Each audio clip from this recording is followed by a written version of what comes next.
The school bell echoed through the corridors of Riverdale High, marking the start of a new term. Students shuffled into classrooms with sleepy eyes, dragging their feet until they heard the whispers. "Have you seen the new teacher? Looks like he doesn't belong here. I give him a week before he runs crying." By lunchtime, a storm was already brewing. Room 17 was unusually quiet that morning. All eyes were fixed on the man standing at the front of the class. Mr. Kale looked nothing like what the students expected. He was in his mid-30s, wore plain clothes, and carried a calm, almost detached demeanor. He spoke softly, walked slowly, and didn't seem fazed by the snickering in the back row. To some, that calmness looked like weakness. And that's exactly what the school's worst bullies thought. Jason, the ringleader, tall and intimidating, leaned back in his chair with a smug grin. "So, you're the new guy, huh? You look like a librarian got lost on the way to the library," he chuckled. His sidekicks, Troy and Marcus, burst into laughter. The rest of the class nervously watched Mr. Kale, waiting to see how he'd react, but he didn't.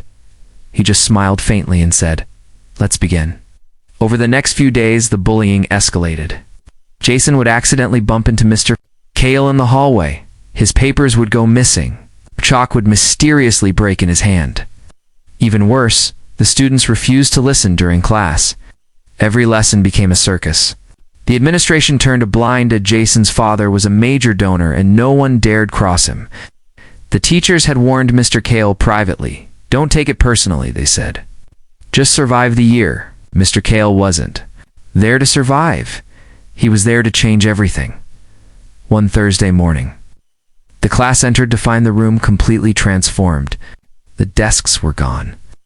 In their place were wooden mats, 2 small punching bags, and a projector screen. Jason raised an eyebrow. "What's this?" "Yoga class." "No," Mr. Kale replied. "Today's lesson is on discipline." He dimmed a lights and played a short video. It showed a younger version of himself, in combat gear, leading missions overseas, protecting lives, teaching self-defense in war zones. The class was stunned.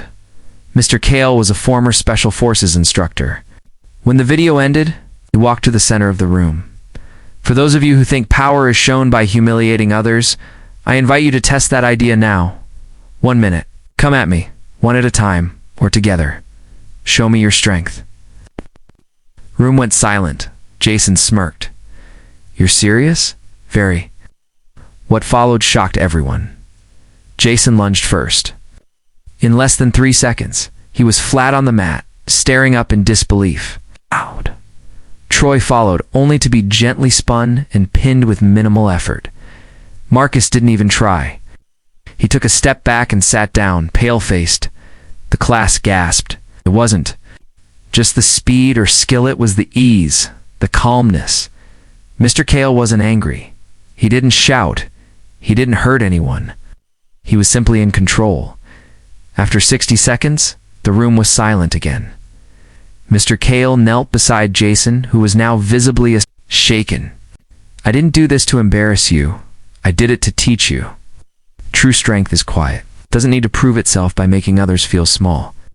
Jason, for the first time, looked him in the eye, not with defiance, but with regret. "I'm sorry," he muttered. Troy and Marcus nodded, shame all over their faces.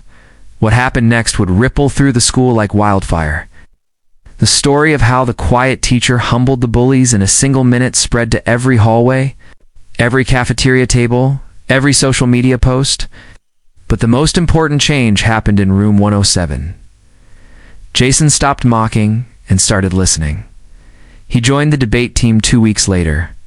Troy apologized to every teacher he'd disrespected. Marcus, who secretly loved drawing, began helping design school posters and even painted a mural in the gym, encouraged by Mr. Kale himself. Mr. Kale never raised his voice, never sought recognition, but in the space of a few weeks, he turned a war zone of a classroom into a place of respect. He didn't demand authority. He earned it, not through fear, but through quiet strength and dignity. And that's the message he left with every student who walked through his door. You don't become powerful by putting others down.